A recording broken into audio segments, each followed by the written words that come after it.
স্বাধীনভাবে দুনিয়ার বুকে তারা জীবন যাপন করবে, কিন্তু আল্লাহ তাআলা আমাদেরকে এই দুনিয়াতে একটি উদ্দেশ্য দিয়ে, একটি কাজ দিয়ে আল্লাহ তাআলা আমাদেরকে দুনিয়াতে পাঠিয়েছেন। এই সম্পর্কে আল্লাহ তাআলা বলেন, ওয়ামা খালাকাতুল জিন্না ওয়ামা খালাকাতুল জিন্না ওয়াল ইনসা ইল্লা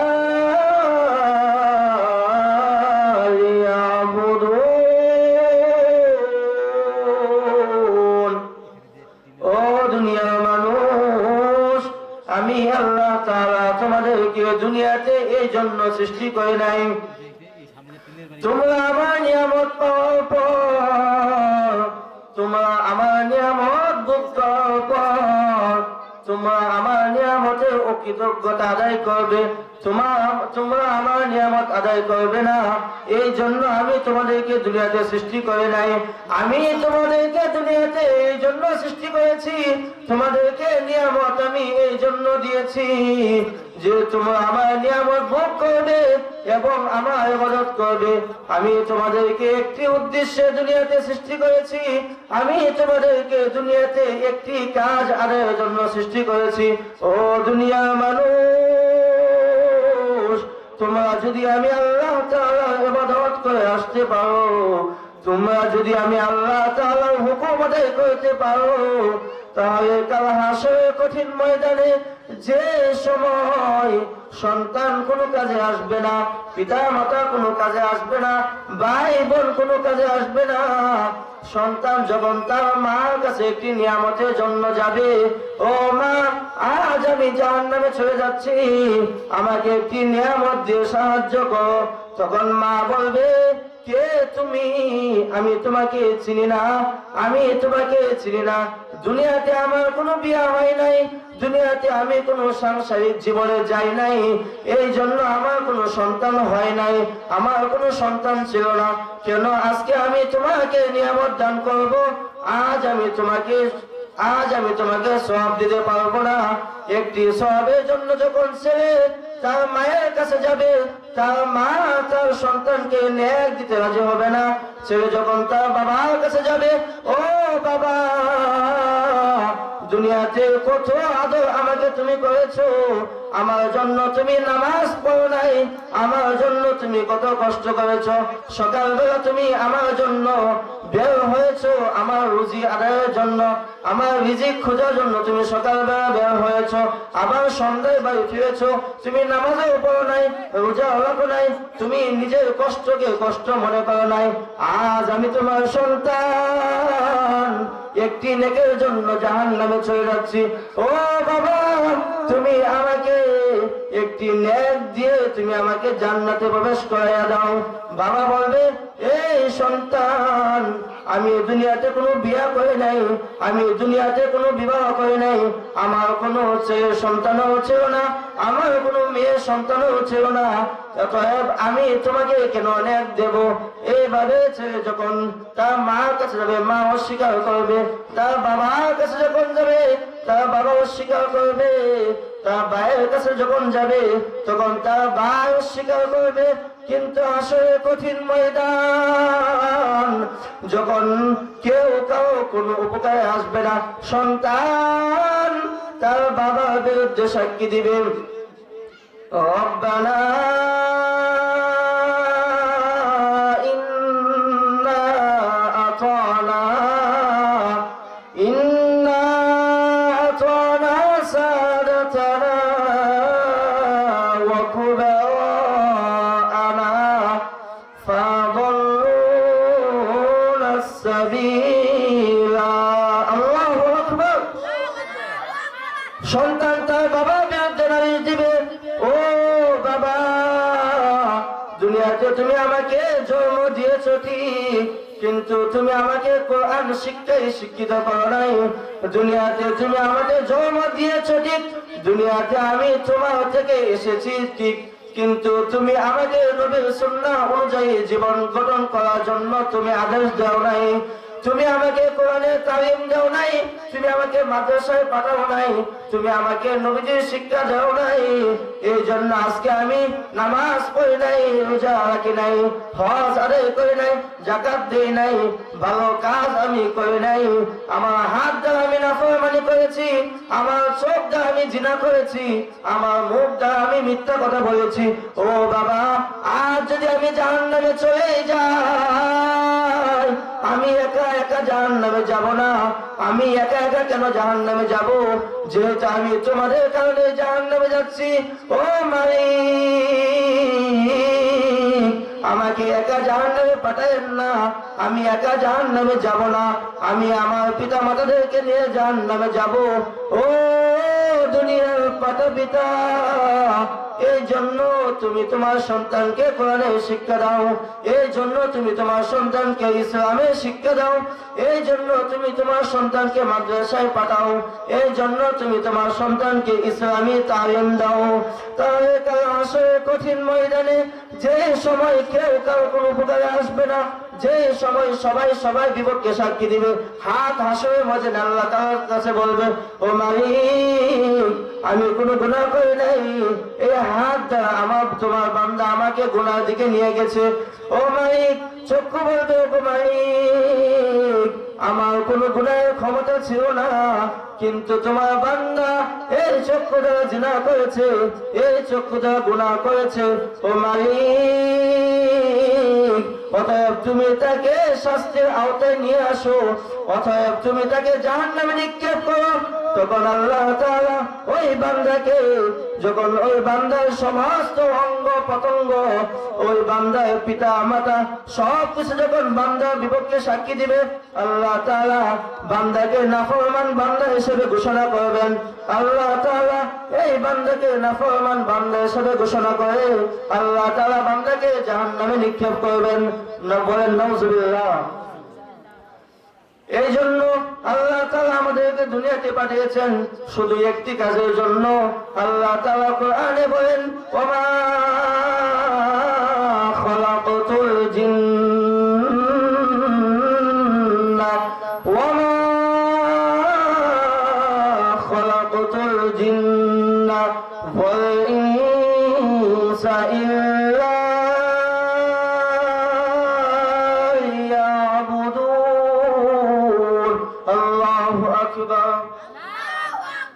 ও দুনিয়ার মানুষ, আমি তোমাদেরকে শুধু আমার ইবাদত বন্দেগী করার জন্য দুনিয়াতে পাঠিয়েছি।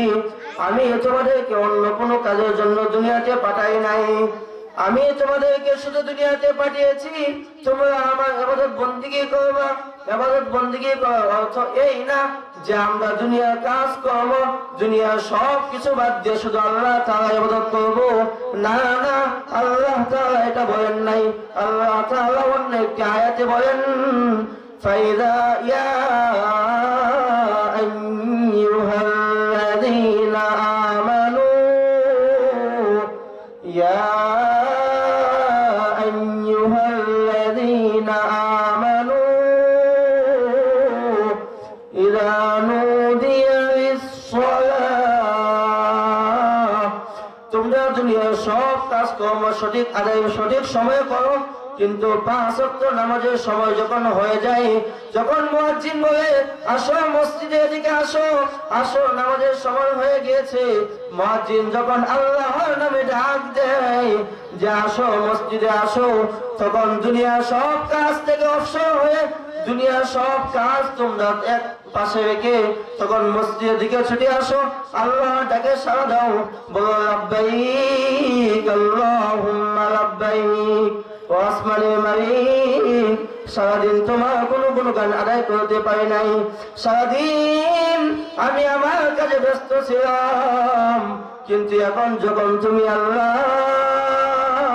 আমাকে ডাক দিয়েছো, আমি তোমার ডাকে সাড়া দিয়েছি। ওগো মালিক, আমি নামাজ পড়তে উপস্থিত হয়েছি। ও দুনিয়ার মানুষ, ও বান্দা, ও মুহাম্মদ রাসূলুল্লাহ সাল্লাল্লাহু আলাইহি ওয়াসাল্লামের উম্মতের দল, জাহান্নামে যাওয়া যাবে না। ও ভাই, জাহান্নামের আগুন খুব ভয়ানক, জাহান্নামের আগুনের বর্ণনা দিতে গিয়ে নবী বলেন, ও আমার সাহাবায়ে কেরাম, তোমরা জাহান্নামের আগুন সম্পর্কে জানো না? এটা এমন একটি আগুন যে আগুন তোমাদেরকে 1 মিনিট বরদাস্ত করতে পারবে না। এই আগুন এত কঠিন এক আগুন। এই আগুন যদি তোমাদের গায়ের মধ্যে দেওয়া হয়, এই আগুনের মধ্যে যদি তোমাদেরকে নিক্ষেপ করা হয়, তাহলে তোমরা 1 মিনিটও এই আগুনের মধ্যে থাকতে পারবে না। অতএব ও আমার সাহাবায়ে কেরাম, তোমরা ভালোভাবে খাঁটি দিয়ে তওবা করে নাও। তোমরা খাঁটি দিয়ে তওবা করে নাও, এমন তওবা করে নাও যেন তোমাদেরকে আগুনের মধ্যে যেতে না হয়। এই জন্য সাহাবায়ে কেরামের ঈমান ছিল খাঁটি ঈমান, তাদের ঈমান ছিল সঠিক ঈমান, তাদের ঈমান এত কঠিন ঈমান ছিল, তারা যুদ্ধের ময়দান থেকে পলায়ন করে নাই, তারা জিহাদের ময়দান থেকে পলায়ন করে নাই। যখন তাদেরকে যে আদেশ দেওয়া হতো ইসলামের জন্য, তারা সকল আদেশ মেনে নিতেন। যদি তাদেরকে বলা হতো, ও আমার সাহাবায়ে কেরাম, ইসলামের জন্য তোমাদের সন্তানকে কোরবান দিতে হবে, সাহাবায়ে কেরাম বলতেন, ও নবীজি, ইসলামের জন্য যদি সন্তান নয়, আমার বিবি, আমার পিতামাতা এবং আমি নিজে ইসলামের জন্য যদি কোরবান দিতে হয়, সব সময় প্রস্তুত আছি। এমন ছিল সাহাবায়ে কেরামের ঈমান। আর আপনার আমার ঈমানের অবস্থা কি? ও বাবা, ও যুবক ভাই, একটু কান দিয়ে শোনো, মনে দিয়ে শোনো। কথাগুলো হয়তো আমি ব্যক্তি বলতেছি, কিন্তু কথাগুলো আমি ব্যক্তি নয়, কথাগুলো কোরআন এবং সুন্নাহ থেকে। হয়তো তোমার জীবন এই কথাগুলো পাল্টে দিতে পারে। হয়তো তুমি এখন ভুলের মধ্যে আছো। ও বাবা, ও পর্দার মা বোনেরা, কান দিয়ে শুনুন, একদিন আপনার মৃত্যু হবে। মৃত্যু একদিন আপনাকে আক্রমণ করবে, কিন্তু যখন মৃত্যু আক্রমণ করবে তখন আপনার সকল দরজা বন্ধ হয়ে যাবে, তখন আপনার সকল নেকির দরজা বন্ধ হয়ে যাবে, আর কোনো নেকি আপনার কাছে যাবে না। কিন্তু যদি একটা নেককার সন্তান দুনিয়াতে তৈরি করে যেতে পারেন, একটি নেককার সন্তান যদি দুনিয়াতে গঠন করে যেতে পারেন, ও মা, মৃত্যুর পরে আল্লাহ তাআলা আপনাকে শান্তিতে রাখবেন। মৃত্যুর পরে শুধু নয়, কাল হাসরের কঠিন ময়দানে আপনার সন্তান আপনাকে জাহান্নামে পাঠাবে না। কাল হাসরের কঠিন ময়দানে, যে ময়দানে কেউ কারো কোনো প্রকারে আসবে না, ওই কঠিন ময়দানে আপনার সন্তান আপনাকে জান্নাতে নিয়ে যাবে। আপনার সন্তান আপনাকে বলবে, ও মা, দুনিয়াতে কত কষ্ট না তুমি আমার জন্য করেছো, আমি সন্তানের জন্য তুমি কত কান্নাকাটি করেছো, আমি সন্তানকে তুমি 10 মাস 10 দিন পেটে গর্ভধারণ করেছো, ওই সময় আমি সন্তান তোমাকে কত কষ্ট দিয়েছি, আমি সন্তানকে তুমি কোনোদিন কষ্ট দাও নাই। আমি সন্তান ভূমিষ্ঠ হওয়ার পর তোমার কোলের মধ্যে প্রস্রাব পায়খানা করেছি, আমি সন্তানকে তুমি কোনোদিন কষ্ট দাও নাই। 1 পাশ দিয়ে যদি আমি প্রস্রাব করতাম, আমাকে তুমি অন্য পাশে নিয়ে শোয়া দিতাম, কিন্তু আমি সন্তানের যেন কষ্ট না হয় এই জন্য তুমি মা কষ্ট করতা। আজ হাসরের কঠিন ময়দানে, ও মা, আমি কথা দিলাম, তুমি মাকে আমি জাহান্নামে নিব না, তুমি মাকে আমি জাহান্নামে রেখে আমি যে সন্তান জান্নাতে, আমি সন্তান জান্নাতে যাব না। ওগো মালিক, তুমি আমি সন্তান ততক্ষণ পর্যন্ত জান্নাতে যাব না, আমি সন্তান ততক্ষণ পর্যন্ত জান্নাতে যাব না যতক্ষণ পর্যন্ত তুমি আমার মা, তুমি আমার বাবা, তুমি আমার ভাই বোন, তুমি আমার আত্মীয় স্বজন অধীনস্থদেরকে আমার সাথে জান্নাতে না দিবে, ততক্ষণ পর্যন্ত আমি সন্তান জান্নাতে যাব না। ও মা, ও বাবা, এই জন্য কমপক্ষে একটি সন্তান নেককার বানিয়ে যান। জীবনে অনেক কিছু করেছেন, জীবনে অনেক সন্তানকে অনেক কিছু বানিয়েছেন, অনেক ইচ্ছা পোষণ করেছেন, এমন ইচ্ছা পোষণ করেছেন আপনার সন্তান ইঞ্জিনিয়ার হবে, আপনার সন্তান ডাক্তার হবে, অনেক কিছুই হবে। কমপক্ষে একটি সন্তানকে আপনি জান্নাতের জন্য তৈরি করে যান, কমপক্ষে একটি সন্তানকে আপনি আলেম বানিয়ে যান, একটি সন্তানকে কমপক্ষে আপনি কোরআনের শিক্ষা দিয়ে যান। হয়তো আপনি মরে যাবেন, কিন্তু এই সন্তানের সেবা করে মৃত্যুর পরেও আল্লাহ তাআলা আপনার কবরে সওয়াব পৌঁছে দিতে থাকবে। ও ঠাকুর মুসলমান, ও যুবক ভাই, পায়ে ধরে বলে যায়, আর কোনদিন আল্লাহ তাআলা নাফরমানি করবেন না, আর কোনদিন আল্লাহ তাআলার অবাধ্য হবেন না, আর কোনদিন নবীকে কষ্ট দিবেন না। ও যুবক, তুমি তোমার চেহারাকে সৌন্দর্য বানানোর জন্য, তুমি তোমার জীবনকে সুন্দর করার জন্য তুমি নবীর সুন্নাত কেটে ফেলতেছো, তুমি নবীকে কষ্ট দিতেছো, কিন্তু তুমি জানো না সুন্দর কোথায়।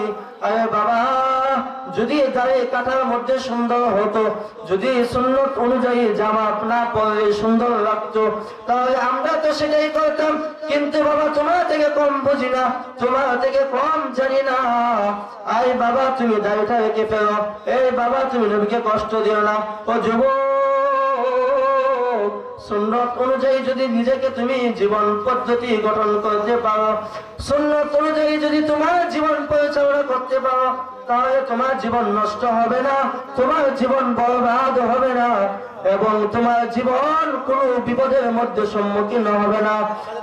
বিপরীত তোমাদেরকে আল্লাহ তাআলা ঘোষণা দিতেছেন, যে ব্যক্তি সুন্নাহ অনুযায়ী জীবন গঠন করবে, যে ব্যক্তি আমার নবীকে ভালোবাসবে, যে ব্যক্তি আমাকে ভালোবাসতে চায়, সে যেন আমার নবীকে ভালোবাসে। আর যে আমার নবীকে ভালোবাসতে চায়, সে যেন আমার নবীর সুন্নতকে ভালোবাসে।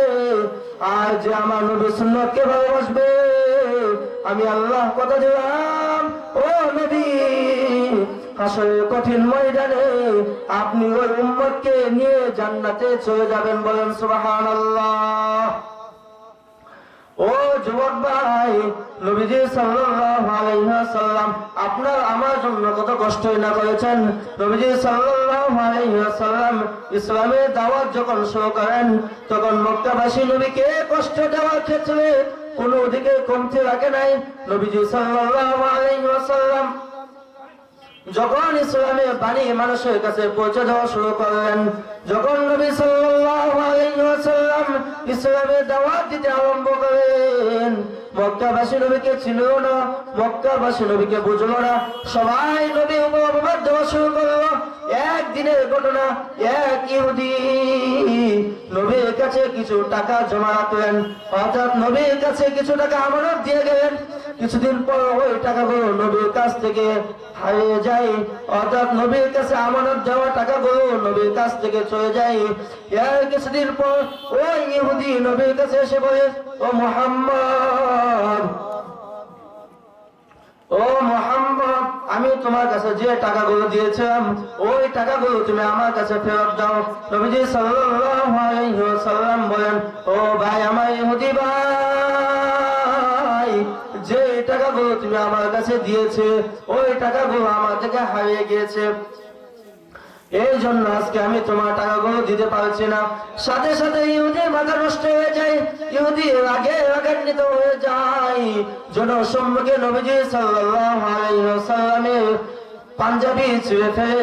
তখন ওই সময় হুজুর সাল্লাল্লাহু আলাইহি ওয়াসাল্লামের সামনে হযরত ওমর ইবনে খাত্তাব রাদিয়াল্লাহু তাআলা আনহু, হযরত ওমর ফারুক রাদিয়াল্লাহু তাআলা আনহু উপস্থিত। সে রাগান্বিত হয়ে যায়, সে বলে, ও নবী, আপনি আদেশ দেন, আমি ওই ইহুদির মাথা তার শরীর থেকে আলাদা করে দেই। আপনি আদেশ দেন। নবীজি সাল্লাল্লাহু আলাইহি ওয়াসাল্লাম বলেন, না ওমর, না, আমি নবী রাহমাতুল লিল আলামিন, ওয়া মা আরসালনাকা ইল্লা রাহমাতাল লিল আলামিন। ও ওমর, না না না, আমি দুনিয়াতে রহমতের জন্য সৃষ্টি হয়েছি, আমি দুনিয়াতে রহমত নিয়ে এসেছি, আমি দুনিয়াতে রহমতের জন্য এসেছি। না না, তুমি ওদিকে কোনো কষ্ট দিও না। ও উমর, তুমি শান্ত হও। ও ভাই ইহুদি, তুমি একটু অপেক্ষা করো, তুমি একটু ধৈর্য ধরো, আমি তোমার টাকাগুলো দিয়ে দিচ্ছি। ইহুদি বলে, না না, আমি কোনো অপেক্ষা করতে পারবো না, এই মুহূর্তে আপনি আমার টাকাগুলো ফেরত দেন। তখন নবীজি সাল্লাল্লাহু আলাইহি ওয়াসাল্লাম বলেন, মায়ার নবী অসহায় হয়ে পড়েছেন, মায়ার নবীর কাছে টাকা নাই। তখন নবীজি বলেন, ও আমার সাহাবায়ে কেরাম, কে আছো এই ইহুদি টাকাগুলো আমার পক্ষ থেকে পরিশোধ করে দিবা? কে আছো নবীর ভালোবাসায় শুধু জীবন নয় মালও দিতে হবে? কে আছো নবীর ভালোবাসায় এই ইহুদি টাকা পরিশোধ করে দিবা? হযরত ওমর ইবনে খাত্তাব রাদিয়াল্লাহু তাআলা আনহু শুধু জীবন দিয়ে নবীর ভালোবাসা প্রকাশ করে নাই, শুধু জীবন দিয়ে নবীর ভালোবাসা দেখায় নাই, এবং সাথে সাথে অর্থ দিয়েছে, মাল দিয়েছে, সাথে সাথে ইহুদি টাকা পরিশোধ করে দিলেন এবং নবীজি সাল্লাল্লাহু আলাইহি ওয়াসাল্লামের ভালোবাসা এক নজির স্থাপন করে দিলেন। ও ঠাকুরগাঁওয়ের মুসলমান, আমি আপনাদের হাতে ধরি, পায়ে ধরি, ও যুবক বাবা, ও পর্দা মা বোনেরা, ও পর্দা নিশি মা বোনেরা, কম পক্ষে একটি সন্তানকে আপনি জান্নাতের সার্টিফিকেট বানিয়ে যান, কম পক্ষে একটি সন্তানকে আপনি জান্নাতের জন্য তৈরি করে যান, অর্থাৎ একটি সন্তানকে ইসলামী শিক্ষায় শিক্ষিত করেন, তাহলে মৃত্যুর পর আপনার কবর হবে জান্নাত, হাসর হবে জান্নাত, পুলসিরাত হবে জান্নাত, আপনার কোনো চিন্তা হবে না, আপনার কোনো টেনশন হবে না। এই জন্য আপনাদের পায়ে ধরে, হাতে ধরে, ও ঠাকুরগাঁওয়ের মুসলমান, আপনার সন্তানকে অবশ্যই দিনী শিক্ষায় শিক্ষিত করবেন এবং আপনিও জাহান্নামের আগুন থেকে বাঁচবেন, আপনার সন্তানকেও, আপনার অধীনস্থ লোকদেরকে জাহান্নামের আগুন থেকে বাঁচাবেন। আল্লাহ তাআলা যে কথাগুলো বললাম, এই কথাগুলোর উপর প্রথমে আমাকে সঠিকভাবে আমল করার তৌফিক দান করো, এরপরে আপনাদেরকে আমল করার তৌফিক দান করো। নামাজের সময় হয়ে গেছে, আমার আলোচনা আমি এখানে শেষ করছি।